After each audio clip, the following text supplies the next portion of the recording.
নমস্কার। আজকে আমরা আলোচনা করব বাংলা গদ্যের উদ্ভব ও তার ইতিহাস। আমরা আজকে বিষয়টা যেটা মূল সাব বিষয় হিসেবে রেখেছি সেটা হচ্ছে অষ্টাদশ শতাব্দীর বাংলা গদ্য ও উপনিবেশের লোকজন। বাংলা গদ্যের একটা বিস্তৃত আলোচনা আমরা এর আগের ক্লাসে করেছি। তোমরা চাইলে পূর্ববর্তী এরকম ভিডিও লেকচার গিয়ে দেখতে পারো সেই আলোচনা।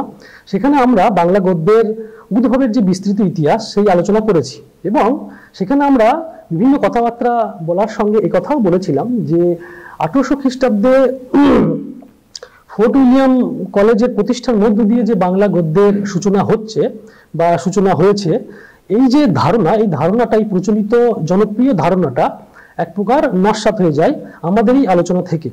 এবং আমরা এই আলোচনার মধ্য দিয়ে বিগত দিনেও এটা দেখিয়েছি যে অষ্টাদশ শতাব্দীর পূর্বেও বাংলা গদ্যের প্রচলন ছিল। এবার এই বাংলা গদ্য যদিও খুব আগে থেকে এটা ছিল না, মধ্যযুগে তো অবশ্যই বাংলা গদ্যের প্রচলন ছিল না। মধ্যযুগে আমরা জানি যে এখানে ইন্দো মুসলিম শাসন প্রচলিত ছিল এবং প্রথমে সেখানে স্বাধীন সুলতানরা ছিলেন এবং তারপরে দিল্লির মুঘল শাসকদের প্রতিনিধিরা ছিলেন এবং তারা শাসন কার্য সুষ্ঠুভাবে পরিচালনা করার জন্য তারা বাংলা কম বেশি শিখেছিলেন ঠিকই, কিন্তু সেটা মূলত কথ্য সাহিত্যিক গদ্য বা লিখিত গদ্য নয়। তো এই সময় তাদের কাগজপত্রেও বাংলার ব্যবহার খুব একটা ছিল না, ছিল মূলত আরবি এবং ফার্সি ভাষার ব্যবহার। বাংলা গদ্যের ব্যবহারটা মূলত শুরু হয় উপনিবেশের আমল থেকে এবং এই উপনিবেশের আমল আমরা কখন ধরবো এটা নিয়েও একটা মতান্তর থাকে যে উপনিবেশ কখন থেকে। আমরা সেই মতান্তরে যাচ্ছি না, আমরা উপনিবেশ অর্থে আমরা বলতে চাইছি যে মোটামুটি পলাশীর যুদ্ধের পরবর্তী সময় থেকে, যখন থেকে আসলে ব্রিটিশরা বা ব্রিটিশ ইস্ট ইন্ডিয়া কোম্পানি এখানে বাণিজ্য শুরু করলো আনুষ্ঠানিকভাবে, তখন থেকে মোটামুটি বাংলা গদ্যের মাধ্যমে কিছু সরকারি কাজকর্ম শুরু হলো, যেটাকে আমরা প্রথাগত বাংলা গদ্যের চর্চা হিসেবেই ধরবো বা ধরছি। এখন প্রশ্ন হচ্ছে যে এটা কতটা সাহিত্য গদ্যকে প্রভাবিত করেছে বা সাহিত্য গদ্য পড়তে গিয়ে বা ফোর্ট উইলিয়াম কলেজের যে গদ্য চর্চা, সেই গদ্য চর্চার ধারাবাহিকতা হিসাবে এর পূর্বসূরি হিসাবে এই গদ্যকে আমরা ধরবো কিনা, এর প্রশ্ন বিভিন্নভাবে দেওয়া যায়। এখন এর আলোচনাটা অনেকটা বিস্তৃত, আমরা সেই আলোচনায় না গিয়ে অন্তত এইটুকু বলতে পারি যে রাতারাতি ফোর্ট উইলিয়াম কলেজের যে গোষ্ঠী যারা গদ্য চর্চা করেছিলেন তারা রাতারাতি কোনো একটা গদ্যের জন্ম দিতে পারেননি বা রাতারাতি সেই গদ্য তৈরি হয়ে যায়নি। তার অনেক আগে থেকেই বাংলা গদ্যের চর্চা চলছিল, যে গদ্যটা একটা পরিবর্তিত পরিমার্জিত হয়ে ফোর্ট উইলিয়াম কলেজ গোষ্ঠীর কাছে গেল এবং তারা সেই প্রথাগত বলা ভুল, সেই অগঠনপূর্ণ যে গদ্য যেটার পূর্ণতা পায়নি বা যে গদ্যের গঠন, ব্যাকরণগত গঠন তখন অবধি তৈরি হয়নি, সেই গদ্যটাকে তারা শিল্পরূপ দিল, এটা আমরা বলতে পারি। এবং এই আলোচনা করতে গিয়ে আগের দিনে আমরা এগুলো দেখিয়েছি যে কৈলাসচন্দ্র ঘোষ, দীনেশচন্দ্র সেন, রবীন্দ্রনাথ বসু, সুশীল কুমার দে, এরা প্রত্যেকেই তাদের বিভিন্ন গ্রন্থে বাংলা গদ্যের এই সময় বাংলা গদ্যের যে চর্চা সেই চর্চাটা দেখিয়েছিলেন। এখন এই সময়ে যেটা বলছি যে সরকারি কাজকর্ম আসলে দলিল দস্তাবেজ বা চিঠিপত্র এগুলোর মধ্য দিয়ে যে গদ্যের চর্চা হয়েছে, এটা ছাড়াও কিন্তু কিছু সাহিত্য গদ্যের কথা আমরা বলতে পারি, যেমন শূন্য পুরাণ, চৈতন্য রূপপ্রাপ্তি, বৃন্দাবন লীলা, এরকম দেহকর্চা, এরকম বিভিন্ন গদ্যের কথাও আমরা আগের দিনে আলোচনা করেছি। আজকে আমরা যে আলোচনাটা করব সেটা হচ্ছে যে মূলত অষ্টাদশ শতাব্দীর গদ্য, অর্থাৎ আগের দিনে আমরা যে আলোচনাগুলো করেছি সেখানে আমরা দেখব যে ব্রিটিশ পূর্বকালেও পলাশীর যুদ্ধের আগের সময়ও কিছুটা সময় পর্ব জুড়ে যে গদ্যের চর্চা হয়েছে, যেখানে সাহিত্য গদ্য তো ছিলই, এই যেগুলো আমি বললাম শূন্য পুরাণ, চৈতন্য রূপপ্রাপ্তি, এই গদ্যগুলো তো ছিলই, তার সঙ্গে দলিল দস্তাবেজ, চিঠিপত্র, এই গদ্যগুলোরও একটা চর্চা হয়েছে। সেই গদ্যগুলো আলোচনা আমরা আগের দিন করেছি, সেই গদ্যের বৈশিষ্ট্য আমরা আলোচনা করেছি। হ্যাঁ, তো আজকে আমরা মূলত অষ্টাদশ শতাব্দীর গদ্য নিয়ে চর্চা করব। অষ্টাদশ শতাব্দীর গদ্য যেটা পুরোটাই উপনিবেশের লোকজন অর্থাৎ ব্রিটিশ লোকজনের দ্বারা চর্চিত হয়েছে মূলত, এবং সেই চর্চাটার মধ্যে দিয়ে আমরা দুটো জিনিস খুব ভালো করে দেখতে পারি। এক হচ্ছে যে বাংলা গদ্যের যে রূপান্তরটা হচ্ছে সেটা আমরা বুঝতে পারি, আর দুই হচ্ছে যে বাংলা গদ্যকে দাঁড় করানোর জন্য বা বাংলা গদ্যকে প্রতিষ্ঠা দেওয়ার জন্য অবাঙালি যে লোকজন, অবাঙালি মানে হচ্ছে যাদের মাতৃভাষা বাংলা নয়, তারা কি কতটা পরিশ্রম এবং কতটা নিষ্ঠার সঙ্গে বাংলা গদ্যের এই কাজকর্মগুলো করছে। যদিও বাংলা গদ্য প্রতিষ্ঠার পিছনে তাদের কিছু উপনিবেশীয় রাজনীতি ছিল, সেগুলো অন্য বিষয়, কিন্তু আমরা আমাদের যেটা মূল আলোচ্য বিষয়, সেই আলোচ্য বিষয়ের মধ্যে কিন্তু তাদের যে নিষ্ঠা ও পরিশ্রম বাংলা গদ্যকে প্রতিষ্ঠা দেওয়ার পিছনে, সেই জিনিসটা কিন্তু আমরা লক্ষ্য করতে পারি এবং সেটা আমাদের কাছে অবশ্যই খুব ঐতিহাসিক গুরুত্বের দাবি রাখে। কারণ এই বাংলা চর্চা যদি না হতো, তাহলে ফোর্ট উইলিয়াম কলেজ বা রাজা রামমোহন রায় যে গদ্যকে প্রতিষ্ঠা দিচ্ছেন, সেই গদ্য কতটা সুললিত হতো, কতটা সুভাষিত হতো, কতটা সরল হতো, সেই প্রশ্ন কিন্তু থেকে যায়। তো এই মানে অষ্টাদশ শতাব্দী বা তার আগে থেকেই বিভিন্ন প্রান্তে, মানে যখন থেকে আসলে আমরা দেখব চৈতন্যদেবের পরবর্তী সময় থেকেই যখন বাংলার বিভিন্ন অঞ্চলগুলো অর্থনৈতিকভাবে সমৃদ্ধ হতে শুরু করলো, তখন থেকেই আসলে সেই জায়গায় ভাষাও সমৃদ্ধ হতে থাকলো। এবং ভাষা সমৃদ্ধ হতে থাকলো এই কারণে যে ভাষার প্রয়োজন হয়ে পড়লো, সেটা মূলত ব্যবসা বাণিজ্যের কারণে। তো এই যে এই গদ্যগুলো, এই যে বিভিন্ন জায়গায় যে বিভিন্ন ধরনের গদ্য চর্চিত হতে থাকলো, সেই যে চর্চাগুলো, সেই চর্চাগুলো অষ্টাদশ শতাব্দীতে এসে এক জায়গায় সংগৃহীত হলো। তাহলে আমরা সেই সময়ের গদ্যটা অষ্টাদশ শতাব্দীতে এই যে যারা এই সময়ের যারা লোকজন আমরা আলোচনা করবো, Jonathan Duncan, Halhed, Henry Pitts Forster, এই যারা চর্চা করছেন, বেঞ্জামিন এডমন্ডস্টন, এরা প্রত্যেকে যে গদ্যের চর্চা করছেন, তার মধ্যে কিন্তু আসলে ওই সময়ের গদ্যের রূপগুলো আমরা পাবো। এবং খুব মজার ব্যাপার যে সেই গদ্যের উপরে ভিত্তি করেই কিন্তু তারা গদ্যটাকে প্রতিষ্ঠা দিতে চাইছিলেন এবং সেই সময়ের গদ্যটাকেও তারা তৈরি করতে চাইছিলেন। তাহলে একই সঙ্গে আসলে একটা 50 বছর বা 100 বছর ডিফারেন্সের যে গদ্য তৈরি হয়েছিল বা ধারাবাহিকভাবে পরিবর্তিত হয়ে এসেছিল, সেই গদ্যটার সাথে সেই অষ্টাদশ শতাব্দীর সময়ের তাদের যে চর্চার সময়ের যে ভাষা বা চর্চার সময়ের যে গদ্য, সেই গদ্য আসলে মিশে গেল। এটা একটা গুরুত্বপূর্ণ ব্যাপার। এবং এটার সঙ্গে আরেকটা গুরুত্বপূর্ণ ব্যাপার হচ্ছে যে এই সময়ে যখন বিভিন্ন জায়গাতেই গদ্যগুলো চর্চিত হতে শুরু হয়েছিল বা চর্চা হচ্ছিল, তখন বিভিন্ন জায়গাতেই বা অঞ্চল ভেদে আসলে আমরা বলতে পারি যে অঞ্চলের পার্থক্যে সর্বনাম ও ক্রিয়া বিভক্তিরও বৈচিত্র্য তৈরি হচ্ছিল। এবং সর্বনাম ও ক্রিয়া বিভক্তির কারণেই ভাষার মধ্যে আঞ্চলিক বৈশিষ্ট্য ফুটে উঠছিল। এটা গোলাম মুর্শিদ তার অষ্টাদশ শতাব্দীর যে গদ্য সংকলন, যে বইটি আছে 18 শতকের গদ্য, সম্ভবত বইটির নাম, তো সেখানে তিনি এই জায়গাটি খুব ভালো করে দেখিয়েছেন। এটা আমাদের খুব একটা আকর্ষণীয় বিষয়, এটা নিয়ে একটা বিস্তৃত আলোচনা হতে পারে এবং এটা নিয়ে যথারীতি আরো অনুসন্ধান করার বা গবেষণা করার সুযোগ রয়েছে যে এই সময়ে যে গদ্যগুলো তৈরি হচ্ছে, সেইখানের যে আঞ্চলিক পার্থক্যগুলো থাকছে, আঞ্চলিক মানে ভাষার প্রাদেশিক, যে কোনো প্রাদেশিক ভাষারই আঞ্চলিক রূপ থাকবে। বাংলা ভাষা আমরা যদি ধরে নিই চর্যাপদ থেকে শুরু হয়েছে, বা শ্রীকৃষ্ণ কীর্তনের সময়কালটাও যদি ধরে নিই, চর্যাপদে যেহেতু বাংলা ভাষা সম্পূর্ণ রূপ লাভ করতে পারেনি, তাহলেও তার বয়সটা অনেক। এবং এটা ভেবে নেবার কোনো কারণ নেই যে শ্রীকৃষ্ণ কীর্তনের যে সময়কাল, সেই সময়কালে বাংলা গদ্যের যে রূপ ছিল, সেই রূপটাই মানে শ্রীকৃষ্ণ কীর্তন কাব্যের মধ্যে দিয়ে যে রূপটা আমি পাচ্ছি, সেই রূপটাই সম্পূর্ণ বাংলার রূপ ছিল, নিশ্চয়ই নয়। বা পুরো শ্রীকৃষ্ণ কীর্তন থেকে শুরু করে একদম অষ্টাদশ শতাব্দী অবধি যে বাংলা গদ্যের চর্চা সাহিত্যের মাধ্যমে আমরা পাই, এমনটা নয় তো যে শুধু সেই গদ্যই ছিল, তার সাথে সাথে আরো বিভিন্ন তার আঞ্চলিকতা তৈরি হয়েছিল। এখন এটা বাংলা গদ্য যখন থেকে সরকারি কাজকর্মে ব্যবহৃত হতে শুরু হলো, সেই সময় পর্বেও আমরা এটা অনুসন্ধান করে দেখতে পারি যে তারও বিভিন্ন আঞ্চলিক রূপ তৈরি হয়েছিল কিনা। আমার বিশ্বাস তৈরি হয়েছিল। গোলাম মুর্শিদও অনেকটা সেই ইঙ্গিত দিচ্ছেন। তাহলে ফোর্ট উইলিয়াম কলেজের আগে যে দীর্ঘ গদ্যের চর্চা হয়েছে, তার যে বিভিন্ন রূপান্তর, আর সেই রূপান্তর এবং সেই সময়ের যে গদ্য, সেই গদ্যের একটা অসাধারণ সংগ্রহ বা সেই গদ্যের একটা অসাধারণ আলোচনা হতে পারে, সেই আলোচনাটাই আমি আজকে মূলত করব। এই কারণেই আজকের গদ্যের আমরা নাম দিয়েছি অষ্টাদশ শতাব্দীর বাংলার গদ্য ও উপনিবেশের লোকজন। তোমরা একটু স্লাইডটা দেখো। বিষয় হচ্ছে অষ্টাদশ শতাব্দীর বাংলা গদ্য ও ও উপনিবেশের লোকজন। উপনিবেশের লোকজন মানে আমি এখানে মূলত জোনাথন ডানকান, নিল Benjamin এডমন্ডস্টন, Henry Pitts foster, দোম Antonio হালেড, এদের কথা মূলত বলতে চেয়েছি। এখানে আমরা মানে ফোর্ট উইলিয়াম কলেজের গদ্যে যাওয়ার আগে প্রাথমিকভাবে এটা জানা খুব গুরুত্বপূর্ণ বলে আমার মনে হয় যে তার পূর্বে বাংলা মানে অষ্টাদশ শতাব্দীর সময়ে যে বাংলা গদ্যটা একটা অন্তত রূপ আমরা পেলাম, সেই রূপটা এলো কিভাবে, কারা চর্চা করলেন এবং সেই চর্চার পিছনে তাদের সেই চর্চার প্রেক্ষাপট। তাই এরা কি কি চর্চা করলেন এবং কিভাবে চর্চা করলেন এটা জানাটা আমাদের কাছে প্রাথমিকভাবে খুব প্রয়োজন বলেই আমার মনে হয়।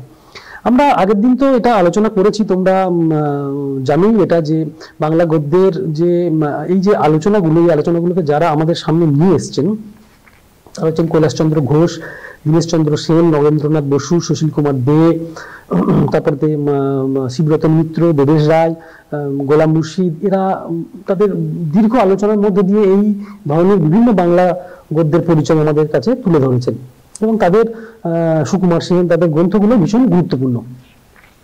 তো এদের সূত্র ধরেই আমরা আসলে এই বিভিন্ন গদ্যের পরিচয় পাই এবং জানতে পারি, এবং সেই গদ্যগুলো কি মজার সেগুলি আমরা মূলত আলোচনা করব। দেখো, অষ্টাদশ শতাব্দীর যে গদ্য ভাষার চর্চা, সেই চর্চা করতে গিয়ে আমরা যে কিছু গদ্যের কথা বলতে পারি। যেমন হচ্ছে এখানে দেখো, মিওর্সকোটের কাগজপত্র, হ্যালহেড সংগ্রহ, জর্জ বোগলের সংগ্রহ, অসাদ সংগ্রহ, তাঁতিদের পত্র, এরকম আরো বিভিন্ন কিছু আছে। তো এখানে এই যে দেখছো হ্যালেট সংগ্রহ বা জর্জ বোগলের সংগ্রহ, এই সংগ্রহগুলো কথাই আমি একটু আগে বলছিলাম, যেগুলো মোটামুটি উপনিবেশ পূর্ব কাল থেকেই শুরু হয়েছে এবং উপনিবেশ পূর্বকালের সময়ই সেই চর্চিত হয়েছে। যে গদ্যগুলোকে এই সময়ে এসে মানে অষ্টাদশ শতাব্দীর সময়ে এসে হ্যালেট বা বগলে এরা সংগ্রহ করছেন তাদের নিজেদের চর্চার কারণে এবং তার সঙ্গে সঙ্গে বাংলা গদ্যের একটা বিকাশ ঘটানোর জন্য। এই বিকাশের পিছনে অন্যান্য অনেক কারণ ছিল, সেগুলো আমরা আলোচনা করতে করতে কিছুটা আলোকপাত করার চেষ্টা করব। কিন্তু মূলত আজকের আমাদের যে জানার বিষয়, আজকের আমাদের যে মানে আলোচনার বিষয়, সেটা হচ্ছে যে এই সময়ের যে এই সময়ে মানে অষ্টাদশ শতাব্দীর পূর্বে non linear, right? According to our syllabus, we will confine our discussion to linear recurrence relations only. So in today's discussion, we will not talk about non-linear recurrence relations. Rather, we will see what is the general form of a linear recurrence relation, what are the different types of a linear recurrence relation, what are the different techniques for solving a linear recurrence relation, right? So let us first start with the general form of a linear recurrence relation with constant coefficients.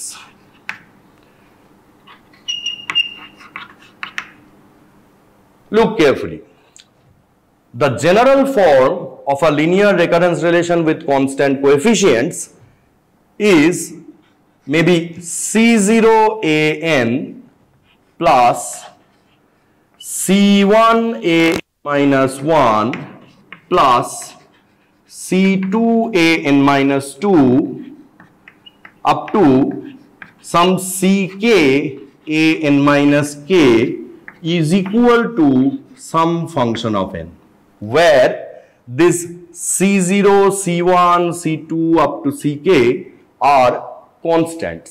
That's why we call this to be a linear recurrence relation with constant coefficients. Now, before having a look at the different types of linear recurrence relations, let us first try and understand two elementary terminologies. The first one is order of a recurrence relation, and the second one will be the degree of a recurrence relation. So if I state this in a very simple form, then we can say that the order of a linear recurrence relation is the difference between the maximum subscript of A and the minimum subscript of A. So, if an minus 1, an minus 2 up to an minus k are the sequence terms, then the maximum subscript is n, the minimum subscript is n minus k. So, the difference between the maximum and the minimum subscript is n minus k, that is k. So, we can say that the order of this linear recurrence relation is k, and degree of a recurrence relation is defined by the power of an in the recurrence relation. So, in case of a linear recurrence relation, since the exponent of all the sequence terms is eventually 1, therefore, the degree of or the exponent of an is definitely 1. So, in that way, degree of a linear recurrence relation will always be 1. Now, this form of a linear recurrence relation, can further be subdivided into two categories. The first one is known as homogeneous linear recurrence relation. This is also known as homogeneous difference equation.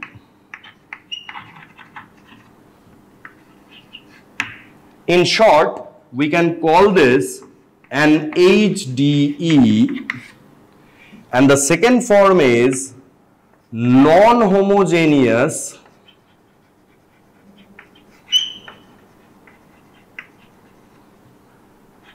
linear recurrence relation or inhomogeneous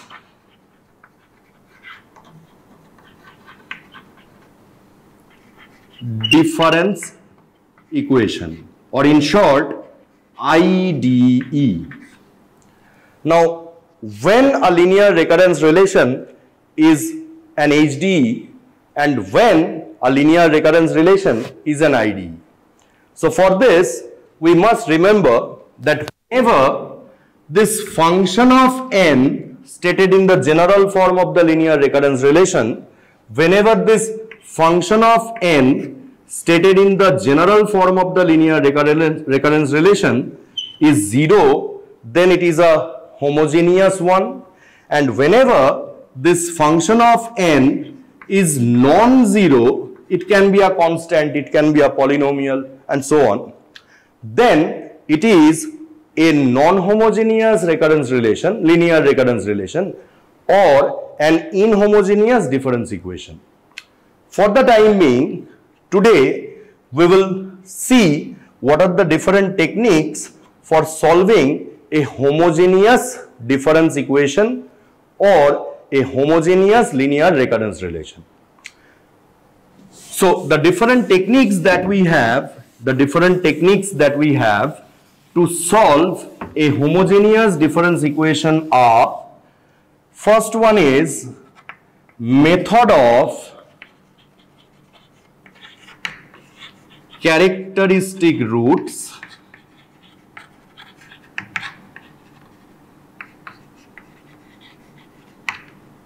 The second one is method of iteration. This is also known as method of substitution. And the third one is method of generating function.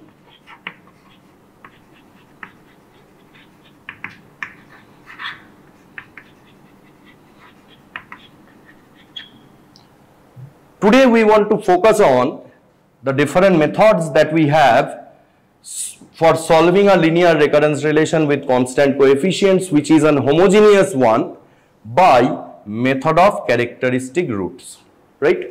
So for this, let us try to write the general form of a homogeneous difference equation first.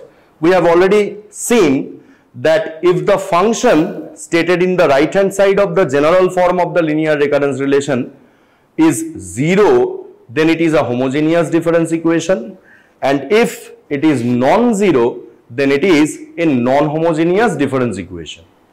So in that way, the general form of a homogeneous difference equation will be C0an plus C1an minus 1 plus C2an minus 2 up to Ck an minus k, which is 0.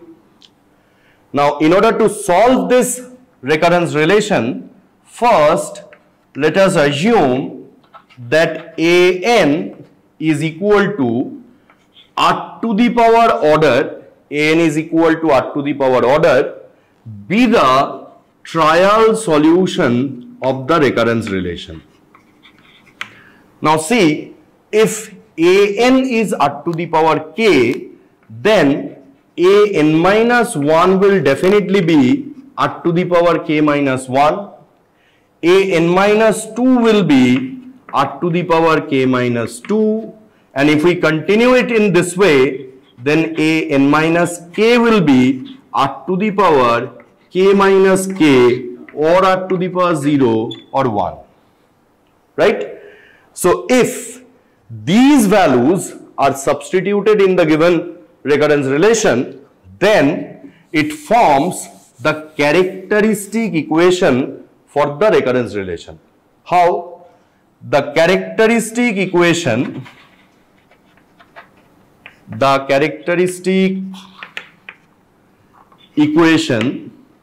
for the recurrence relation will be, we are trying to substitute r to the power k in place of an, r to the power k minus 1 in place of an minus 1, r to the power k minus 2 in place of an minus 2, and so on. So in that way, the characteristic equation will be C0 times r to the power k, C1 times r to the power k minus 1, C2 r to the power k minus 2 up to Ck is equals to 0. Now it can be easily observed that it is nothing but a function or a polynomial of degree k. The left hand side of this equation is just a polynomial in degree k. So if I try to solve this characteristic equation, then we will have k characteristic roots, and let us assume that the characteristic roots are r1, r2 up to rk. Now, depending on the nature of these characteristic roots, we can easily have a general form of the solution of the given recurrence relation. What are the different forms for the characteristic roots that it can be? The characteristic roots can be real and unequal. The characteristic roots can be real and equal. Even the characteristic roots can be imaginary. But for the sake of simplicity, let us assume or let us consider that we will try to have a look at the cases where the characteristic roots are real and unequal and the characteristic roots are equal. So if the characteristic roots of the given recurrence relation are real and equal, if the characteristic roots of the given recurrence relation are real and unequal, then the general form of the solution for the given recurrence relation will be an is equal to b1 times r1 to the power n plus b2 times r2 to the power n plus up to bk times rk to the power n. Now, if the general solution is found, then easily by using the initial conditions for the recurrence relation, we will be able to find the particular. মানে বাক্য কিন্তু অনেক প্রাঞ্জল সাবলীল। তাহলে আমরা ধরে নিতে পারি যে এই যে রূপকথা হ্যালেট সংগ্রহ করেছেন এটা নিশ্চয়ই তারও পূর্বেকার বা 18 শতাব্দীর একদম প্রথমকার, বা হতে পারে তারও আগেকার, বা 1750-এরও আগেকার। তাহলে সেই সময়ের এই প্রাঞ্জল গদ্য তৈরি হচ্ছে। এবং এই গদ্য যদি আমরা লক্ষ্য করি তাহলে দেখবো এখানে আরবি ফার্সি শব্দ প্রায় নেই, খুব কম, একটা দুটো। এখানে মূলত তদ্ভব ও তৎসম শব্দ বেশি। হ্যাঁ, তৎসম ও তদ্ভব শব্দের প্রাধান্য এইটার মধ্যে দেখা যাচ্ছে, আরবি ফার্সি শব্দ খুব একটা নেই। তো এইভাবে হ্যালেটের সংগ্রহে মানে এরকম যে জিনিসগুলো ছিল, এই রূপকথার যে জিনিসটি ছিল, যেটি থেকে কিন্তু খুব সাবলীলভাবে বাংলা গদ্য শেখা যায়, এবং আমরা এটা বলতে পারি যে অষ্টাদশ শতাব্দীর পূর্বে খুব ভালো বাংলা গদ্য ছিল। এটা ছাড়া তার কাছে যে দলিলগুলো ছিল সেখানে তো আরবি ফার্সি শব্দ ছিলই। তাহলে আমরা দেখতে পাচ্ছি যে আমরা যেরকম বলেছিলাম যে বিভিন্ন জায়গায় যে গদ্য চর্চিত হচ্ছে, সর্বনাম ক্রিয়া বিভক্তির পার্থক্যের মধ্য দিয়ে সেখানে একটা আঞ্চলিক বৈশিষ্ট্য তৈরি হচ্ছে, এবং তা না হলেও যে বিভিন্ন বহুমাত্রিক বাংলা গদ্য তৈরি হচ্ছে। এটা আমরা দেখতে পাচ্ছি, কোথাও আরবি ভাষা শব্দ বেশি ব্যবহার হচ্ছে, কোথাও বাক্য জটিল হচ্ছে, কোথাও বাক্য সরল হচ্ছে, কোথাও বাক্য মধ্যে তৎসম বা তদ্ভব শব্দের প্রাধান্য ঘটছে। তাহলে এই সবগুলোই আসলে বাংলা গদ্যের বহুমাত্রিকতা, বাংলা গদ্যের বহুরূপ, যেটা আমরা অষ্টাদশ শতাব্দীর পূর্বে পাই। তাহলে মানে এইগুলি আসলে প্রমাণ করে যে এর পূর্বে কতটা বাংলা গদ্য সাবলীল ছিল। এরপর আমরা দেখব জর্জ বোগলের কিছু সংগ্রহের কথা। জর্জ বোগলের সম্বন্ধে একটু প্রথমে দু এক কথা বলে নিই, তাহলে তোমাদের বুঝতে একটু সুবিধা হবে। বাংলায় উপনিবেশ স্থাপনের পরে মানে ইস্ট ইন্ডিয়া কোম্পানি তারা তাদের বাণিজ্যকে বিস্তার করতে শুরু করে, এবং তারা ভুটান, তিব্বত এই সমস্ত জায়গাতেও বাণিজ্য বিস্তারের একটা চেষ্টা শুরু করে। এবং সেই চেষ্টার জন্যই আসলে ইস্ট ইন্ডিয়া কোম্পানি মানে ইস্ট ইন্ডিয়া কোম্পানি থেকে মানে ওয়ারেন হেস্টিংস মানে মূলত সেই সময় জেনারেল ছিলেন, গভর্নর জেনারেল ছিলেন, তিনি তারই প্রচেষ্টায় বা তারই ব্যক্তিগত সচিব হিসাবে জর্জ বোগলে ভারতে আসেন, এবং তাকেই ওয়ারেন হেস্টিংস দায়িত্ব দেন ভুটান এবং তিব্বতের সঙ্গে যোগাযোগ গড়ে তোলার। এবং তিনি এই দায়িত্বপ্রাপ্ত হওয়ার পরে তিনি এই কাজ করতে গিয়ে তিনি আসলে মূলত এই বিভিন্ন ধরনের গদ্য সংগ্রহ করেন। এবং তিনি ভুটান, তিব্বত বিভিন্ন জায়গাতে গিয়ে থেকেছেন দীর্ঘদিন ধরে। সেখানকার বিভিন্ন যে লামা, মূলত আমরা একজন লামার নামও পাই, পাঞ্চেন লামা, সম্ভবত পাঞ্চেন লামার সাথে তিনি সেখানে অনেকদিন বসবাস করেছিলেন, এবং এই সমস্ত কাজকর্ম নিয়ে বিভিন্ন কিছু মানে তিনি অনেকটা মানে কাজও করেছিলেন আর কি। তো এই করতে গিয়ে তিনি আসলে বেশ কিছু বাংলা গদ্য সংগ্রহ করেছিলেন, এবং তার সংগ্রহে মূলত ছিল 30টি বাংলা চিঠি ও বেশ কিছু দলিল আর কি। এবং ভুটান থেকেও তাকে পরবর্তীকালে তিনি যখন ফিরে আসেন তখন ভুটান থেকে তাকে অনেক চিঠিও লেখা হয়েছে আর কি। তো তার কাছে যে দলিলগুলো ছিল সেই দলিলগুলো মূলত ছোট বড় চিঠির মতনই আর কি। হ্যাঁ, এছাড়াও তার কাছে আরো কিছু সংগ্রহ ছিল, পাট্টা, দাখিলা, এই সমস্ত কিছু জিনিসও তার সংগ্রহ ছিল। এবং মজার বিষয় হচ্ছে যে বোগলের কাছে যে চিঠিগুলো ছিল সেই চিঠিগুলো মূলত হচ্ছে যে ভুটান, রংপুর, দিনাজপুর এই এলাকা বা এই অঞ্চলের। তাহলে ওই চিঠিগুলোর মধ্যে যে বৈশিষ্ট্যগুলো আমরা পাই সেগুলো তাহলে সেই অঞ্চলের বৈশিষ্ট্য, মানে এই চিঠিগুলো থেকে যে ভাষাটা আমরা পাই বা সেই ভাষা থেকে যে বৈশিষ্ট্যটা আমরা দেখতে পাই সেই ভাষাটা তাহলে মূলত ওই অঞ্চলের ভাষার বৈশিষ্ট্য, এটা খুব গুরুত্বপূর্ণ। এবং এখানে মানে এই বৈশিষ্ট্যটা গোলাম মুর্শিদ দেখিয়েছেন যে আমরা এখন বরেন্দ্রী উপভাষা পড়তে গিয়ে দেখি বা কামরূপী উপভাষা পড়তে গিয়ে এরকম বিভিন্ন বৈশিষ্ট্য পাই, এবং সেখানে আমরা দেখেছি যে সেখানে আয়ের বদলে র উচ্চারণ করা হয়। হ্যাঁ, তো আমের রস এই শব্দটা তারা বলেন আমের রস। তোমরা ভাষাতত্ত্ব পড়েছো, মানে উপভাষা পড়তে গিয়ে এগুলো জেনেছো। এখানেও আমরা কিন্তু চিঠিতে এই জিনিসগুলো পাই। হ্যাঁ, মানে এখানে আপনাকে বদলে লেখা হয়েছে রাপনাকে। আপনাকে এই আয়ের পরিবর্তে এখানে র ব্যবহার করা হয়েছে। আপনাকে এই শব্দটার পরিবর্তে লেখা হয়েছে রাপনাকে। হ্যাঁ, আবার কোথাও কোথাও হাপনাকেও লেখা হয়েছে, হাপনাকে, মানে আপনাকে জায়গায় আর কি। খুব মজার বিষয় আর কি। মানে হ্যালেটের সংগ্রহেও এরকম কিছু দেখা যায় যে এরকম কিছু দলিলে যেখানে আপনির বদলে হাপনি ব্যবহার করা হয়েছে। হ্যাঁ, এটাও খুব একটা মজার বিষয়। এটা ছাড়া বোগলের যে সংগ্রহে যে চিঠিগুলো ছিল, সেই চিঠিগুলোর ক্রিয়াপদের মধ্যেও কিন্তু কিছু আঞ্চলিক বৈশিষ্ট্য দেখা যায়। এটাও খুব একটা গুরুত্বপূর্ণ ব্যাপার। এবং তার চিঠিতে কিছু কিছু চিঠিতে তো বাংলা ইংরাজির সালও পাওয়া গেছে। এরও কিছু গদ্য নিদর্শন দিয়েছেন। আমি আর এত বিস্তৃত আকারে যাচ্ছি না, তোমরা চাইলে সেগুলো পড়তে পারো। আমি মূলত একটা রেখাচিত্র তোমাদের সামনে উপস্থাপন করার চেষ্টা করছি খুব সহজভাবে, যে তোমাদের যাতে এই ধারণাটা হয় যে অষ্টাদশ শতাব্দীর পূর্বেও বাংলা গদ্যের অস্তিত্ব ছিল, যেটা না জানলে আসলে ফোর্ট উইলিয়াম কলেজ দিয়ে শুরু করলে আসলে এই যে বাংলা গদ্যের প্রেক্ষাপটটাকে বোঝা যায় না। তাতে করে মানে এখন তো আমরা আসলে বাংলা গদ্য পড়ি না, এখন আমরা প্রবন্ধ পড়ি।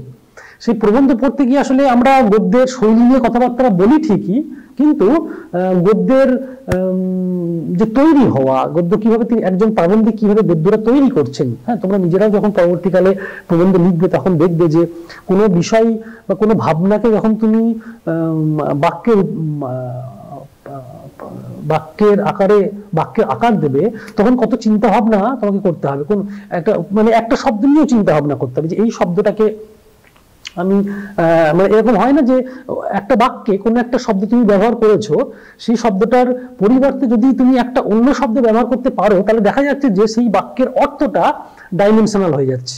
অর্থাৎ আরো দু তিন রকম ভাবে ব্যাপারটাকে বোঝাচ্ছে এবং তার সঙ্গে আরো দু তিন রকম ভাবে ইঙ্গিত দিচ্ছে। এবং আজকের দিনে এসে মানে যখন আসলে post colonial, post modern, post truth এই তত্ত্বের আধারে যখন মানে আমরা সাহিত্যকে পড়ছি, তখন আসলে এটা আমাদের কাছে খুব গুরুত্বপূর্ণ হয়ে উঠছে যে প্রবন্ধের এই ভাষাগুলো। এবং প্রবন্ধ পড়তে গিয়ে হয়তো আমরা খেয়াল করি না, কিন্তু এরকম শব্দ সচেতনভাবে প্রাবন্ধিক এইভাবে শব্দ ব্যবহার করেন, তাতে গিয়ে অনেক সময় সেই কন্টেন্ট ডাইমেনশনাল হয়ে ওঠে। তো সেটা পড়তে গিয়ে আসলে আমরা মানে গদ্যের যে তৈরি হওয়া, গদ্যের যে ক্রিয়া বিভক্তি, যে সর্বনাম, তার এই যে ছোট ছোট বৈশিষ্ট্যগুলো, এগুলো আমরা লক্ষ্য করি না। তো এটার জন্য আসলে শুধু ফোর্ট উইলিয়াম কলেজ দিয়ে গদ্য শুরু করে গিয়ে যদি আমরা বঙ্কিমচন্দ্রে পৌঁছে যাই, তখন আমরা বাংলা গদ্যের শৈলী নিয়ে কথা বলি, কতটা শিল্প সমন্বিত সেটা নিয়ে কথা বলি, কিন্তু গদ্যটা কিভাবে তৈরি হলো সেই জায়গাটা যদি মানে আমি না জানি, তাহলে গদ্য পড়ার বা গদ্যকে বিচার করার দৃষ্টিভঙ্গিটা আমার মনে হয় যে অসম্পূর্ণ থেকে যায়।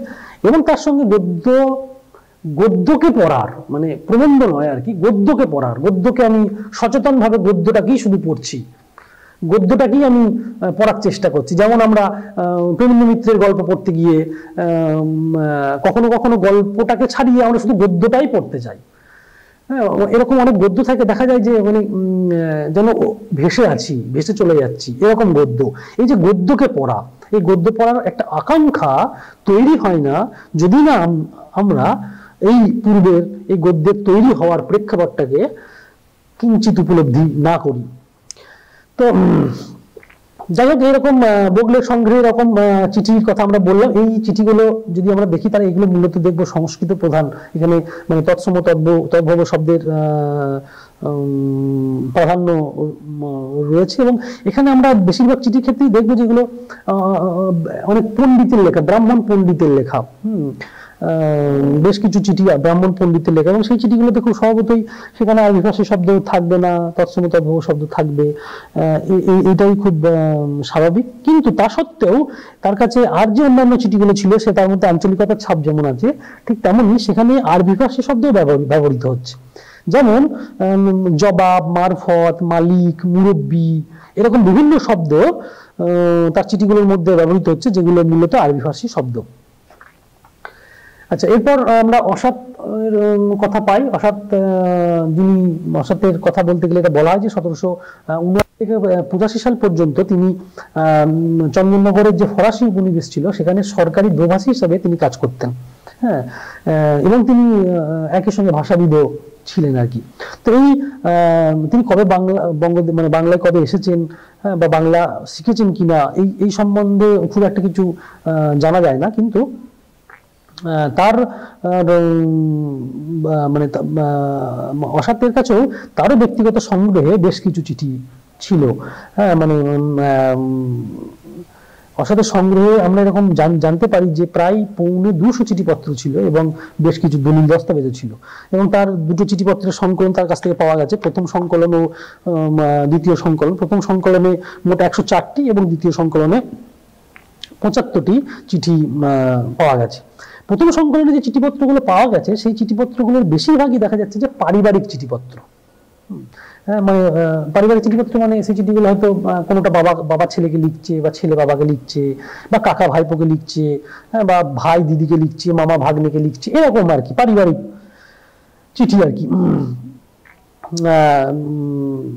যদিও এটা একটা সন্দেহ হয় যে এই চিঠিগুলো হয়তো আদর্শ চিঠি ছিল না। আদর্শ চিঠি আদর্শ চিঠি না, এই চিঠিগুলো হয়তো বাস্তব চিঠি ছিল না, আদর্শ চিঠি ছিল। আদর্শ চিঠি হচ্ছে যে এগুলো তো ওই ভাইকে দাদা ভাইকে লেখা, বা ভাই দাদাকে লেখা, কেউ কাউকে লিখেছে এবং সেই চিঠিটা অসতের সংগ্রহ রয়েছে, এরকমটা হয়তো নয়। হয়তো এরকম কোনো চিঠি থেকে তার প্রতিলিপি তৈরি করে নেওয়া, বা এরকম চিঠি কেমন হতে পারে সেই রকম কিছু চিঠি কাউকে দিয়ে লিখিয়ে নেওয়া, এটা হচ্ছে আদর্শ চিঠি। এগুলো মনে হয় যে সেরকম আদর্শ চিঠি আর কি, যে আদর্শ চিঠি হিসেবেই সেগুলো লেখা হয়েছিল এবং তিনি এগুলো সংগ্রহ করেছিলেন তার নিজের কারণেই। তার কারণ হচ্ছে যে এই চিঠিতে এর যে সম্বোধনগুলো দেখা যায় সেই সম্বোধনগুলো অনেকটা কৃত্রিম, হ্যাঁ, অনেকটা হাস্যকর আর কি। যেমন একটা উদাহরণ দেওয়া যেতে পারে যে এরকম একটা চিঠিতে আছে যে মামাতুয়া ভাইয়ের বেটা, বা বাপের জেঠিত ভাই খুড়া মহাশয়, এরকম আমরা সাধারণত লিখি না। আমরা মা, বাবা, দাদু, দিদিমা, হ্যাঁ, এরকম লিখি আর কি। যদি মামার ছেলে হয় মামাতুয়া ভাইয়ের বেটা এরকম যদি হয় তাহলে আমরা ভাই লিখি, ভাই বলি সম্বোধন করি, বা দাদা হলে দাদা বলে সম্বোধন করি। কিন্তু এরকম ডিটেলসে লেখার কোনো তাগিদ আমাদের তৈরি হয় না যে মামাতুয়া ভাইয়ের বেটা। এটা থেকে এটা ধারণা হয় যে এই চিঠিগুলো অনেক বেশি আদর্শ চিঠি আর কি। হ্যাঁ, যেমন করে আমরা পরে ফটিকরাম কলেজ গোষ্ঠীর মধ্যে দেখবো যে রামরাম বসুর যে পত্রাবলী সংকলন ছিল, লিপিমালা, আদর্শ পত্রাবলী সংকলন, এই কতকটা তাই আর কি, আদর্শ পত্র। তো এই কারণে আমরা এটা নিয়ে খুব বেশি আলোচনায় যাচ্ছি না। তার দ্বিতীয় যে সংকলনটি ছিল সেটার মধ্যে যে 75টি চিঠি ছিল সেই চিঠিগুলো মূলত অনেকটা প্রাতিষ্ঠানিক চিঠি বা কাজকর্মের চিঠি। হ্যাঁ, এবং এই চিঠিগুলো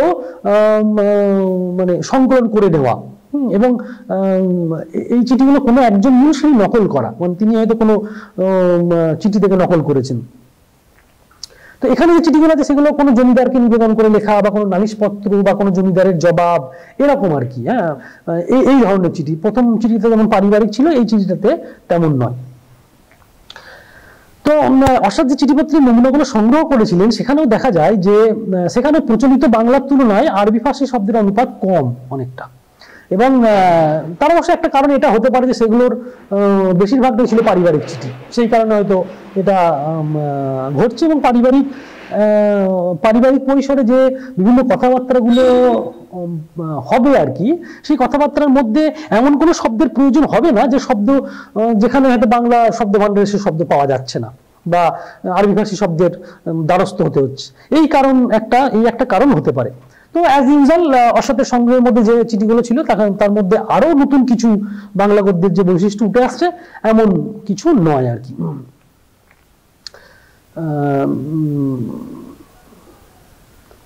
এছাড়া তার সংগ্রহের কিছু চিঠিপত্রের কথা তো বলছেনই আর কি। এটা ছাড়া অসতের সংগ্রহে আরো যে গুরুত্বপূর্ণ জিনিস পাওয়া যায় তার মধ্যে একটা হচ্ছে যে পারিবারিক আত্মীয়তার সম্পর্ক বিষয়ে একটি শব্দকোষ। এটা খুব গুরুত্বপূর্ণ যে মানে পরিবার, আত্মীয় স্বজন, এই এই যে সম্পর্ক, এই সম্পর্কের মধ্যে যে কথাবার্তা, এই সম্পর্কের মধ্যে যে আলাপ আলোচনা, যে সম্বোধন, এই যে বিভিন্ন জিনিসগুলো, এই সম্বলিত একটি শব্দকোষ, মানে কি কি শব্দ সেখানে ব্যবহার হতে পারে আর কি। তো এটা এটা খুব একটা মজার বিষয় আর কি, যে এই জিনিসটা।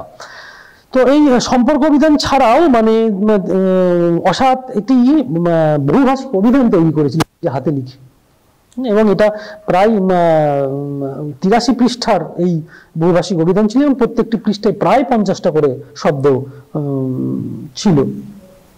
এবং এই অভিধানের প্রথম কলামে ফার্সি, দ্বিতীয় কলামে ইংরেজি, তৃতীয় কলামে পর্তুগিজ, চতুর্থ কলামে হিন্দুস্তানি এবং শেষ কলামে বাংলা। এই এতগুলো করে শব্দ, মানে একটা শব্দেরই এই ফর্মগুলো থাকতো আর কি, মানে ফার্সিতে হলে কি হবে, ইংরেজিতে হলে কি হবে, পর্তুগিজ হলে কি হবে, হিন্দুস্তানিতে হলে কি হবে, এবং বাংলা হলে কি হবে। এটা খুব মজার বিষয়, যদিও এটা মানে আমিও নিজের চোখে এই বহুভাষিক অভিধান দেখার সুযোগ আমার হয়নি। গোলাম মুর্শিদ আমাদেরকে এই তথ্য দিয়েছেন এবং জানিয়েছেন, এবং এটা মানে এটা যদি পাওয়া যায় বা এটা যদি দেখা যায়, এটা খুব গুরুত্বপূর্ণ ব্যাপার। মানে আজকের দিনেও আসলে মানে কতটা পরিশ্রম করেছেন, আজকের দিনে ভাষা শেখাটা, মানে বিভিন্ন ভাষা শেখার তাগিদ আমাদের অনেকেরই থাকে, আমরা হয়তো সময় করে উঠতে পারি না, বা এবং সেই ভাষা শিখতে পারলে সেই ভাষার সাহিত্য কত কিছু করা যায় আর কি। তো এরকম অভিধান যদি থাকে, যে যেখানে আমরা দেখবো যে একাধিক ভাষায় দেখা যাচ্ছে যে আমি রাশিয়ান এবং ফার্সি এরকম হয়তো একটা বা দুটো ভাষা শিখতে চাইছি, সেখানে যদি এরকম শব্দগুলো থাকে বাংলা, ফার্সি, রাশিয়ান এবং ইংরেজি, এরকম পরপর যদি কলাম করে করে এই শব্দের রূপান্তর থাকে, তাহলে কি ভালো হয় এবং ভাষা শিক্ষা কতটা সহজ হয়ে যায়। তাহলে বোঝা যাচ্ছে যে অসাত কতটা পরিশ্রমী কাজ করেছিলেন, কতটা পরিশ্রম সাধ্য কাজ করেছিলেন শুধু বাংলা শেখার জন্য এবং অন্যদেরকে শিখতে সাহায্য করার জন্য। এটা খুব একটা গুরুত্বপূর্ণ। এটা ছাড়াও এখানে আমি কিছু তাঁতিদের পত্রের কথা বলেছি। তাঁতিদের পত্র হচ্ছে যে ব্রিটিশ ইস্ট ইন্ডিয়া কোম্পানি যখন এসেছিল, তখন তারা ওই কাপড়ের ব্যবসা করতো, এবং সেই ব্যবসা করে তারা প্রায় ফুলে ফেঁপে উঠেছিল। এটা তাদের একটা খুব গুরুত্বপূর্ণ ব্যবসা ছিল, এবং এই ব্যবসা করতে গিয়ে তারা তাঁতিদের সাথে লেনদেন করতো। তারা মানে তাঁতিদেরকে তারা বলতো যে এরকম কাপড় লাগবে, এবং তাঁতিরা সেটা বানিয়ে দিত, এবং সেই বানানো কাপড় তারা নিয়ে গিয়ে বিক্রি করতো। তো এই যে কাজের সূত্রে তাঁতিদেরকে দাদন দেওয়া, সেই অনুযায়ী কাপড় সংগ্রহ করা, হ্যাঁ, বা এই যে বিভিন্ন কাজকর্ম, ফ্যাক্টরিতে পাঠানো কাপড়, হ্যাঁ, মানে এই বিভিন্ন কাজকর্মগুলো আসলে লিখিত পরিত ভাবে হতো, এই চিঠি পত্রের মধ্য দিয়ে হতো আর কি। তো সেই সূত্রে এই তাঁতিদের চিঠি প্রসঙ্গ উঠছে, এবং এই চিঠিগুলো পাওয়াও যাচ্ছে আর কি। এবং ইন্ডিয়া অফিস লাইব্রেরিতে এরকম নাকি প্রায় 2000 চিঠি রক্ষিত আছে তাঁতিদের আর কি। এবং এই চিঠিগুলোর মধ্যে দিয়েও তো বাংলা গদ্যের একটা রূপ তো অবশ্যই জানা যায়, অষ্টদশ শতাব্দীর পূর্বে, এটাও তো খুব কম গুরুত্বপূর্ণ কথা নয়। এবং যেহেতু এটা কাজের সূত্রে তৈরি হওয়া জীবন্ত গদ্য, সেহেতু এই গদ্যের একটা গুরুত্ব রয়েছে। যদিও এটা জানা যায় যে এর মধ্যে খুব বিষয় বৈচিত্র্য ও ভাষার বৈচিত্র্য নেই, সেটা হওয়াটাই খুব স্বাভাবিক। তার কারণ সূত্রটা একই রকম, এবং একই জিনিস দীর্ঘদিন ধরে ঘটছে, এবং শুধু মানে শুধু আনুষ্ঠানিকতা দেওয়ার জন্য বা সেটাকে প্রামাণিক হিসেবে রাখার জন্য যেহেতু লিখিত পরিচয়টা করানো হচ্ছে, সেই কারণে তার মধ্যে হয়তো অতটা বৈচিত্র্য কিছু নেই। তো এই মোটামুটি আমরা দেখবো যে মেয়র্স কোর্ট, হ্যারেক সংগ্রহ, জর্জ বোগলে, এরকম এদের সন্ধানে এরকম প্রচুর চিঠিপত্র, দলিল দস্তাবেজ, পাট্টা, কবিলতনামা, এছাড়াও আর বিভিন্ন রূপকথা, এরকম ধরনের বিভিন্ন ধরনের যে সংগ্রহ রয়েছে, যে সংগ্রহের মধ্যে আমরা বিভিন্ন ধরনের গদ্য আমরা পাই, এবং বিভিন্ন ধরনের গদ্যের নিদর্শন আমরা পাই। এরপর আমরা একটা স্লাইডে এটা দেখানোর চেষ্টা করেছি যে এই সময়ের এই গদ্য নিয়ে, মানে এরা তো সংগ্রহ করে তো গদ্যের চর্চা করলেন বা লিখলেন, সেটা তো একটা ব্যাপার, কিন্তু মানে নিজেরা যে চর্চাটা করেছেন, মানে অষ্টদশ শতাব্দীর গদ্যের উপকার ও চিন্তক, মানে এরা যে এদের মাধ্যমে যে গদ্যটা তৈরি হচ্ছে, সেটা তো খুব গুরুত্বপূর্ণ। সেটা তো মানে আলোচনার দাবি রাখে। মানে অষ্টদশ শতাব্দীর পূর্বে বাংলা গদ্যের যে রূপটা আমরা পাচ্ছি, সেই গদ্যটা তো তৈরি হচ্ছে। তাহলে শুধু এই হ্যালেট বা এই যে অসাধ সংগ্রহ বা এই লোকজন, জোনাথন ডানকান, আমরা জানি Jonathan Duncan, Henry Pitts Forster, Edmonstone, এরা বিভিন্ন আইনের বইকে অনুবাদ করেছিলেন। চিরস্থায়ী বন্দোবস্তের পর থেকে যে বিভিন্ন ধরনের আইন তৈরি হচ্ছিল বা বিভিন্ন ধরনের আইন প্রয়োজন অনুযায়ী সেগুলোকে বাংলায় অনুবাদ করছিলেন। তাহলে এই যে মানে কি গুরুত্বপূর্ণ ব্যাপার একটা, এবং সেই অনুবাদের একটা বিস্তৃত ইতিহাস, তারা প্রথমে সেগুলোকে ফার্সিতে অনুবাদ করাচ্ছে, ফার্সি থেকে হিন্দুস্তানিতে অনুবাদ করাচ্ছে, সেখান থেকে বাংলা হচ্ছে, এরকম একটা বিভিন্ন মারফতে বিভিন্ন লোকজনকে নিয়ে একটা বিরাট প্রজেক্ট এটা আর কি এই সময়ের এই অনুবাদগুলো। তো এরা যখন গদ্যের নিজেরা চর্চা করছে বা মুন্সিদেরকে দিয়ে, মানে মুন্সি রেখে চর্চা করাচ্ছেন বা মুন্সিদেরকে দিয়ে বিভিন্ন কিছু লেখাচ্ছেন, তখন সেই লেখানোর মধ্যে আসলে তাদের যে মানসিকতা বাংলা গদ্যকে নিয়ে, সেই মানসিকতারও একটা প্রভাব থাকছে। মানে আমি বলতে চাইছি যে এটা অনুসন্ধান করার বিষয়, যে প্রভাব থাকছে কিনা, কিন্তু আমি বলছি প্রভাব থাকছে, এবং সেই প্রভাব থাকছে কোথায় কোথায় প্রভাবগুলো থাকছে, কি কি ধরনের প্রভাবগুলো থাকছে, সেটাই আমরা জানবো। যে এদের এই তার মধ্যে দিয়ে এদের এই মানসিকতাটা আমরা জানতে পারবো। তো মানে ইংরেজ শাসন শুরু হওয়ার মানে পর থেকেই এই সমস্ত কারণেই আসলে বাংলা গদ্যে একটা পরিবর্তনের হাওয়া তৈরি হলো।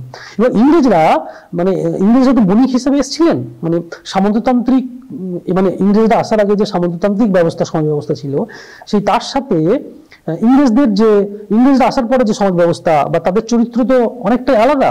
তো স্বভাবতই দেশের শাসন, তার আইন প্রয়োগ সবকিছুই আলাদা। এবং আমি আগেই বলছিলাম যে নবাবী আমল বা তার পূর্বের আমলের থেকে এই আমল অনেক বেশি আনুষ্ঠানিক। এবং এমনকি কোর্ট পর্যন্ত স্থাপন হয়েছে 1726 মিউস কোর্ট, যেখানে প্রথম দিকে বিদেশিরা হয়তো যেতেন, তারপর থেকে আস্তে আস্তে বাংলাদেশীয় ব্যক্তিরাও যাতায়াত শুরু করেন। এবং এর মধ্য দিয়ে আস্তে আস্তে ধীরে ধীরে বাংলা গদ্যের প্রয়োজন হয়ে পড়লো, বাংলা গদ্যের চর্চা শুরু হলো। এবং এই গদ্য মূলত কিন্তু কলকাতাকে কেন্দ্র করে তৈরি হলো। মানে যেহেতু কলকাতার মধ্যেই গদ্যের প্রয়োজনটা হচ্ছে, আরো মফস্বলে গদ্যের প্রয়োজন হতে এতটা হচ্ছে না। এই ব্যবসায়িক কারণটা, মানে দলিল দস্তাবেজ চিঠিপত্র যেগুলো পাচ্ছি, মূলত চিঠিপত্র যেগুলো পাচ্ছি, তার মধ্যে তো অনেক আঞ্চলিক বৈশিষ্ট্য থাকছে, বিভিন্ন অঞ্চলের লেখা, সেগুলো তো হচ্ছে। কিন্তু এই যারা হ্যালেট, উইলকিন্স, এডমন্ডস্টন, ডানকান বা ফরস্টার, এরা যে গদ্যের চর্চা করছেন, সেটা মূলত কিন্তু কলকাতা কেন্দ্রিক গদ্যের চর্চা। এবং কলকাতার মধ্যে যে প্রয়োজনগুলো তৈরি হচ্ছে, সেই প্রয়োজন ভিত্তিক বাংলা গদ্যের চর্চা। তো এই কারণে এই গদ্যের একটা নির্দিষ্ট ফর্ম আমরা পাবো, যেটা এরা মূলত তৈরি করছেন। ওয়ারেন হেস্টিংস যখন ইস্ট ইন্ডিয়া কোম্পানির গভর্নর জেনারেল হয়ে এলেন, তিনি বাংলা সহ বেশ কিছু দেশীয় ভাষা শিখেছিলেন, এটা আমরা জানি।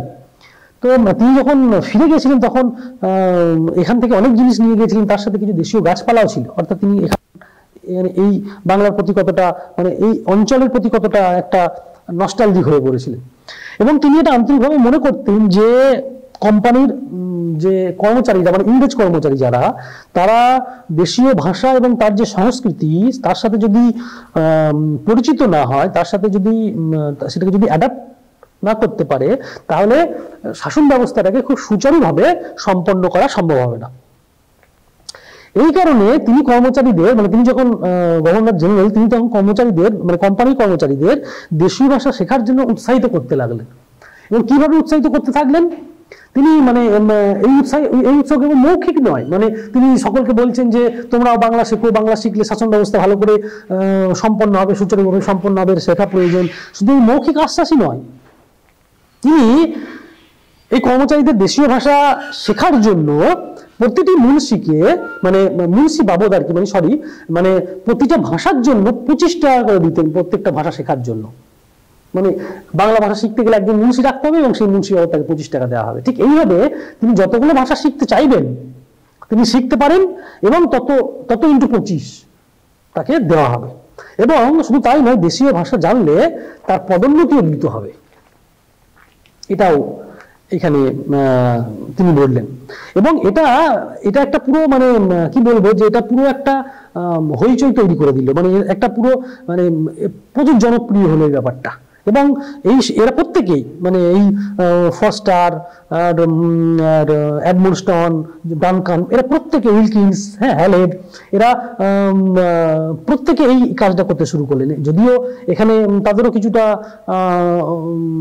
কিছুটা মানে কি বলবো যে ইন্টারেস্ট ছিল যে তারা এরকম মুন্সি রাখতেন, তাদেরকে কিছু কম টাকা দিয়ে, সেই 25 টাকা হয়তো দিতেন না, তাদেরকে হয়তো 5 টাকা বা 10 টাকা দিতেন, বাকি টাকাটা নিজেরা নিয়ে নিতেন, সেটা হয়তো করতেন। কিন্তু তারা ভাষাটা শিখেছিলেন, আন্তরিকভাবেই সেই চেষ্টা করেছিলেন এবং তারা সেই চেষ্টায় সফল হয়েছিলেন। আমরা জানি যে মানে এরা প্রত্যেকেই বাংলা ভাষায় কিছু না কিছু কাজ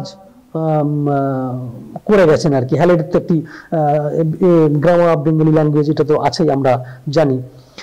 তো এরকম বিভিন্ন কিছু ঘটনার কথা আমরা জানি। মানে হ্যালেড তো ল্যাটিনও শিখেছিলেন আর কি। তো এই সময়ে মানে এই আদালতের কাজকর্মের জন্য প্রচুর, সেই সময় মানে প্রজা সকলেই হিন্দু, তো সেই কারণে আদালতের কাজকর্মের জন্য হিন্দু আইনের প্রয়োজন ছিল। তো এই কারণে হ্যালেডকে তখন দায়িত্ব দেওয়া হয়েছিল যে হেস্টিংস তাকে দায়িত্ব দিয়েছিলেন যে হিন্দুদের ধর্মীয় আইনকে ইংরেজিতে অনুবাদ করার জন্য, যাতে করে বিচার ব্যবস্থায় সুবিধা হয়। তো হ্যালেড সংস্কৃত জানতেন না, কিন্তু কিছু সংস্কৃত পণ্ডিতকে অনুরোধ করে তিনি হিন্দু আইনের একটি সংকলন তৈরি করেছিলেন, তার মানে এ কোড অফ জেন্টু লজ নাম দিয়ে আর কি। এটা মানে হ্যালেডের উৎসাহেই মূলত এটা তৈরি হয়েছিল। তো এরকম করে আরো কিছুটা পরে গিয়ে যখন 1773 সালে আমরা দেখবো যে কলকাতা সুপ্রিম কোর্ট তৈরি হচ্ছে, তখন এই বাংলা গদ্যের চর্চা আরো কিছুটা গতি পাচ্ছে। এবং মানে এই বাংলা শিখে মানে এদের আমরা পাই যে এখানে তোমার আপনার হেনরি ফস্টার ছাড়া প্রত্যেকের পদোন্নতি হয়েছিল এই দেশীয় ভাষা শিখে, মানে প্রত্যেকের পদোন্নতি হয়েছিল এই দেশীয় ভাষা শেখার কারণে। শুধু হেনরি ফস্টারের হয়নি, তার কারণ হেনরি ফস্টার ওয়ারেন হেস্টিংসের বিরোধী গ্রুপে ছিলেন, তো এই ব্যাপারটা ছিল। তাছাড়া বাকি সকলের উন্নতি হয়েছিল এবং সেটা একমাত্র কারণ ছিল দেশীয় ভাষা শেখা। এবং এর সাথে সেই সময় আমরা দেখবো উইলিয়াম জোন্স, জোনাথন ডানকান, এরা তো প্রাচ্য শিক্ষার প্রতিও খুব নিবিষ্ট চিত্তে শ্রদ্ধা করতেন যে এবং তারা যখন প্রাচ্য পাশ্চাত্য শিক্ষানীতি নিয়ে দ্বন্দ্ব চলছিল, তখন তারা প্রায় প্রাচ্য শিক্ষার পক্ষেই রায় দিয়েছিলেন এবং প্রাচ্য যে বিভিন্ন তত্ত্ব, প্রাচ্যের যে সমাজ, সংস্কৃতি, ধর্ম, আচার আচরণ, এই বিভিন্ন নিয়ে চর্চাও করেছেন। উইলিয়াম জোনসের তো বিখ্যাত দুটো বই আছে, তার পত্রাবলী এবং তার যে এশিয়া মানব প্রকৃতি নামে যে 5টা লেকচার আর কি, সেটা বাংলা অনুবাদও আছে এশিয়াটিক সোসাইটি থেকে, তোমরা চাইলে দেখতে পারো। অসম্ভব ভালো কাজ, মানে তার প্রাচ্য নিয়ে যে চিন্তা ভাবনা এবং কাজকর্ম। তো এই সময়ের এই যে এদের যে চিন্তা ভাবনা, এদের যে বাংলা গদ্য যে বিভিন্ন আইন অনুবাদ করা, বিভিন্ন মুন্সিদেরকে বিভিন্ন গদ্য লেখানো, এই যে জিনিসগুলো কিন্তু মানে এর একটা মানে এইগুলোর নিদর্শন বা এইগুলোর একটা প্রাতিষ্ঠানিক বাংলা গদ্য যে তৈরি হচ্ছে, তার সেটা আমরা জানতে পারি। তার কারণ এরা যে গদ্যগুলো অনুবাদ করছে, সেই গদ্যের একটা একটা করে ফর্ম তৈরি হচ্ছে। হ্যাঁ, মানে এর আগে অব্দি যে বাংলা গদ্য ছিল, যে বাংলা গদ্যের মধ্যে মূলত আরবি ফার্সি শব্দের ব্যবহার প্রচুর ছিল, বাক্য মানে আরবি ফার্সি শব্দ সহযোগে যে বাংলা গদ্য তৈরি হচ্ছিল, এই সময়ে এসে আরবি ফার্সিকে সচেতনভাবে বর্জন করার একটা প্রচেষ্টা শুরু করলেন হ্যালেড। হ্যাঁ, তো এবং হ্যালেডের বিপক্ষও ছিলেন এবং তিনি মনে করতেন যে বাংলা ভাষা অনেক বেশি সংস্কৃতের কাছাকাছি, তাই সংস্কৃত থেকে যদি শব্দ নেওয়া হয় তাহলে বাংলা ভাষা অনেক বেশি সমৃদ্ধ হবে। তো এখানে এর মধ্যে কিছু বিরোধিতাও আছে এবং এটা দিয়ে আসলে আমরা বুঝতে পারবো যে এদের প্রচেষ্টা কতটা ছিল। হ্যাঁ, মানে ইংরেজি আইনের বই এবং বিজ্ঞাপন, বিজ্ঞপ্তি এগুলো বাংলায় অনুবাদ করতে গিয়ে এই সময়ের যে রচনা রীতি বা ফোর্ট উইলিয়াম কলেজের আগের যে বাংলা গদ্য, সেই বাংলা গদ্যের একটা বড় পরিবর্তন হয়েছিল এবং সেটা মূলত এদের প্রচেষ্টাতেই হয়েছিল। এরাই ছিলেন তার মূল কাণ্ডারি। সংস্কৃত শব্দ মানে সংস্কৃত শব্দকে নিয়ে এসে এবং আরবি শব্দকে বর্জন করে কিভাবে বাংলা গদ্যকে বিশুদ্ধ করা যায়, এই প্রচেষ্টা শুধু হ্যালেডেরই ছিল না, এর সাথে ছিল মানে হেনরি ফস্টারও এই কাজ অনেকটা করেছিলেন এবং তিনি এটা বিশ্বাসও করতেন। হ্যালেড এবং ফস্টার মানে তারা তাদের বাংলা গদ্যের মধ্যে একটা সংস্কৃতিপ্রীতি তো ছিলই, সংস্কৃতিপ্রীতি ছাড়াও তাদের বাংলা গদ্য বেশ কিছু জটিল হয়ে উঠছিল। জটিল হয়ে ওঠার কারণ অবশ্য যে এরা আইনি গ্রন্থগুলো মূলত অনুবাদ করছিলেন, আইনি গ্রন্থগুলো অনুবাদ করতে গিয়ে এটা জটিল হচ্ছিল। এই জটিল আগেও আমরা দেখেছি যে যখন মিওস কোর্টের কাজকর্ম হচ্ছে তখনও সেই গদ্য কিভাবে জটিল হয়ে উঠছে, কিন্তু মানে জটিল হওয়াটা তো খুব বাঞ্ছনীয় এবং প্রয়োজনীয়। বাংলা গদ্যকে যদি সাবলীল হতে হয়, গদ্যকে যদি সমৃদ্ধতর জায়গায় পৌঁছাতে হয়, তাহলে শুধু সরল বাক্য দিয়ে একটা সরল বাক্যের উপর নির্ভর করে একটা গদ্য উচ্চতর মাত্রায় পৌঁছতে পারবে না। তার জন্য জটিল বাক্যের গঠন প্রয়োজন। বাক্য যদি জটিল না হয় বা বাক্য যতক্ষণ না জটিল হবে ততক্ষণ অবধি সূক্ষ্ম কন্টেন্টকে, ভাবনা চিন্তার যে সূক্ষ্মতা, সেই সূক্ষ্মতাকে তুমি ধরতে পারবে না। এটা একটা খুব গুরুত্বপূর্ণ বিষয়। মানে সহজ বা সরল বাক্য দিয়ে তুমি ভাবনার একমাত্রিক মানে যেটা হবে সে যে সরল বাক্য সবসময় ভাবনার একমাত্রিকতাকে প্রাধান্য দেয়, কিন্তু যখনই তোমার চিন্তা ভাবনার সূক্ষ্মতাকে তুমি প্রকাশ করতে যাবে তখনই বাক্য জটিল হবে। তাহলে এইটারও খুব প্রয়োজন ছিল। তো এই যে হেনরি ফস্টার হ্যালেড এই প্রচেষ্টাগুলো করছিলেন এবং এই কারণেই এটা জটিল হচ্ছিল এবং ক্রিয়া বিভক্তি এবং সর্বনাম্য একটা প্রামাণ্য রূপ লাভ করছিল মানে এই সময় তাদের এই চর্চার মধ্য দিয়ে। এখানে আমরা কিছু কথা বলতে পারি যে 18 শতকের শেষ দিকে আপনি শব্দটি দ্বিতীয় পুরুষে ব্যবহৃত হতো না, আপনি ছিল তৃতীয় পুরুষ নিজ অর্থে। হ্যাঁ, এবং সেই কারণে আপনি এবং তিনির জন্য তখন একই ক্রিয়া বিভক্তি ব্যবহৃত হতো মানে, এবং এটা অনেকটা সময় পর দিয়েও এটা ব্যবহৃত হয়েছে। তো এই মানে প্রামাণিকতা তো তৈরি মানে হচ্ছিল বাংলা গদ্যের মানে তাহলে সংস্কৃতায়নের, বাংলা গদ্যকে যে সংস্কৃতায়ন করা, যেটা পরবর্তীকালে আমরা রামমোহন বিদ্যাসাগরে গিয়ে পাবো, তার আগেই কিন্তু 18 শতকেই এই বাংলা গদ্যের সংস্কৃতায়ন শুরু হয়েছে খুব সচেতন ভাবে। আরবি ফার্সি শব্দকে বাদ দেওয়া এবং তা যেটা পাঠ্যপুস্তক অনুবাদ বা পত্রপত্রিকার মাধ্যমে 19 শতকে এসে খুব জোরদার হয়েছিল, কিন্তু তার আগে থেকেই কিন্তু এর প্রচেষ্টাটা শুরু হয়েছিল। তো এই সময় আমরা জানি যে এই যে মানে ওয়েলেসলির কর্মপ্রচেষ্টায় যে কলকাতায় তরুণ কর্মচারীদের বাংলা শেখানোর জন্য বা এরকম ভাষা ও সংস্কৃতি শেখানোর জন্য যে ফোর্ট উইলিয়াম কলেজ তৈরি হয়, সেখানে এরাই বিভিন্ন বিভাগের দায়িত্ব গ্রহণ করেছিলেন। যেমন কোলব্রুক সংস্কৃত বিভাগের প্রধান হয়েছিলেন, জন গিলক্রিস্ট তিনি হিন্দুস্তানি ভাষার দায়িত্ব নিয়েছিলেন। এরকম অনেকেই এই দায়িত্ব পেয়েছিলেন, যদিও এখানে উইলিয়াম কেরি দায়িত্ব পেয়েছিলেন কিন্তু অনেকটা পরে তিনি এসেছিলেন। উইলিয়াম কেরি কিন্তু প্রথম দিকে এই যে ভাষার সংস্কৃতায়ন এই ব্যাপারটাকে তিনি মেনে নেননি। তিনি কিন্তু আরবি ফার্সি শব্দকেই বাংলা মানে গদ্যের ক্ষেত্রে গুরুত্ব দিয়েছিলেন। হ্যাঁ, তো কেন দিয়েছিলেন তার কারণটাও হচ্ছে যে তার একটা কারণ ছিল। তার কারণ এই উইলিয়াম কেরি এবং তার যে মুন্সিরা ছিলেন মূলত উইলিয়াম কেরির রামরাম বসু, সেই রামরাম বসুর মধ্যস্থতাতেই এই জিনিসটা মূলত হয়েছিল। হ্যাঁ, রামরাম বসু ফার্সির পণ্ডিত ছিলেন। হ্যাঁ, তো তার মানে গদ্যের মধ্যে আরবি এবং ফার্সি এটা মেশানো ছিল, মানে এই শব্দগুলো মেশানো ছিল। এবং তার রামরাম বসু থেকেই কেরি সাহেবের মুন্সি বলি আমরা রামরাম বসুকে উইলিয়াম কেরি তার কাছ থেকে বাংলা শিখেছিলেন। এই কারণে কেরি সাহেব এর মধ্যেও এই আরবি ফার্সির মানে তার গদ্যের চর্চার মধ্যেও আরবি ফার্সির একটা প্রাধান্য লক্ষ্য করা গেছিল।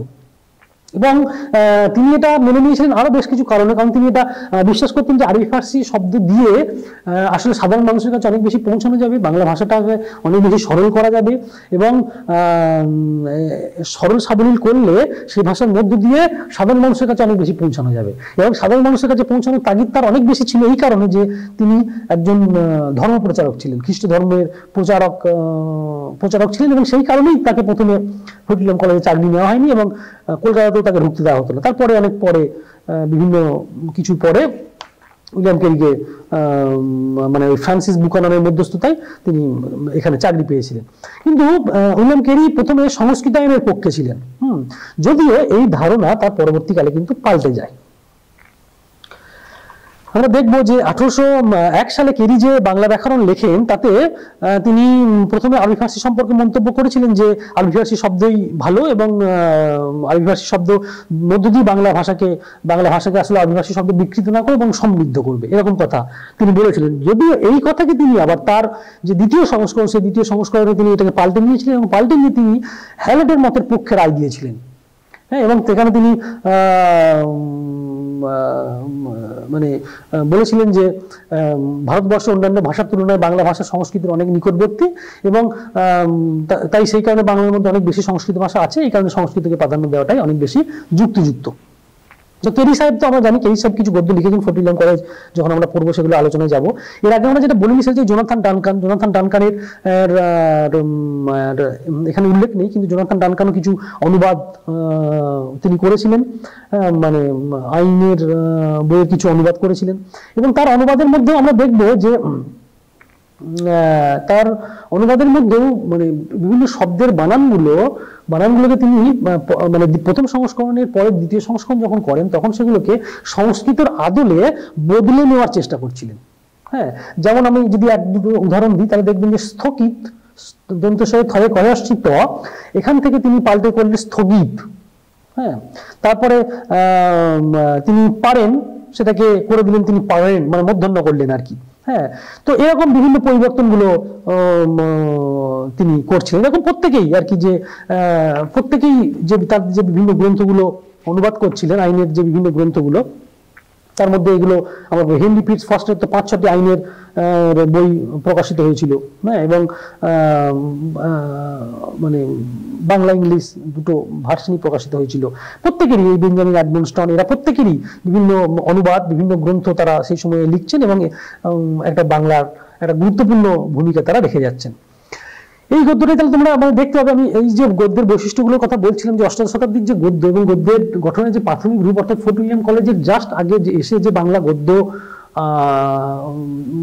গদ্যের একটা রূপ তৈরি হলো, তার মধ্যে আমরা এই বৈশিষ্ট্যগুলো দেখতে পারি। তুমি যদি দেখবে যে ধারাবাহিক, এবং এইগুলো কিন্তু ধারাবাহিক বিবর্তনের মধ্যে দিয়ে হয়েছে। মানে ঠিক এরা মানে এই যে ব্যক্তিরা যারা এই গদ্যের চর্চা করছেন, তারা চর্চা শুরু থেকেই যে এই বৈশিষ্ট্যগুলো ছিল তা কিন্তু নয়। এইগুলো কিন্তু চর্চার মধ্য দিয়ে এই গদ্য তৈরি হলো। যেমন 1 নম্বর বৈশিষ্ট্য আমরা বলতে পারি যে সংস্কৃতায়ন ঘটলো, অনেক বেশি তৎসম বা তদ্ভব শব্দের বাহুল্য, সেটা আমরা পরেও দিয়েছি। আরবি ফার্সি শব্দের যে প্রভাব ছিল সেটা বিমোচিত হলো, মানে অনেক বেশি কমে গেল। বাক্য মানে একটা সরল বাক্য তো প্রথম দিকে ছিলই, হ্যাঁ, তারপরে আস্তে আস্তে আইনের ভাষার মধ্যে দিয়ে সেই বাক্য জটিল হতে শুরু করলো। তারপর আবার এই সময়ে বাক্য আইনের বাইরে তারা যখন অন্য গদ্য লিখছেন বা অন্য গদ্য তৈরি করছেন, গদ্যের বই তৈরি করছেন, ফোর্ট উইলিয়াম কলেজের গদ্যগুলো দেখলেও আমরা পাবো, রামনাম বসুর উইলিয়াম কেরির গ্রন্থগুলো দেখলেও আমরা পাবো, সেখানে বাক্য তারা ছোট ছোট এবং সোজা সোজা বাক্য লেখার চেষ্টা করছেন, যাতে মানে সেই সময় তো জটিল বা মনের সূক্ষ্ম ভাবকে প্রকাশ করার তাগিদটা ছিল না, ভাষাটা শেখার তাগিদটা অনেক বেশি ছিল। সেই কারণে সরল ও ছোট ছোট বাক্য দিয়ে তারা এই ভাষা শেখা কাজটা দ্রুত সম্পন্ন করতে চাইছিলেন, যে কারণে সরল হর্ষ বাক্যর প্রয়োজন হচ্ছিল।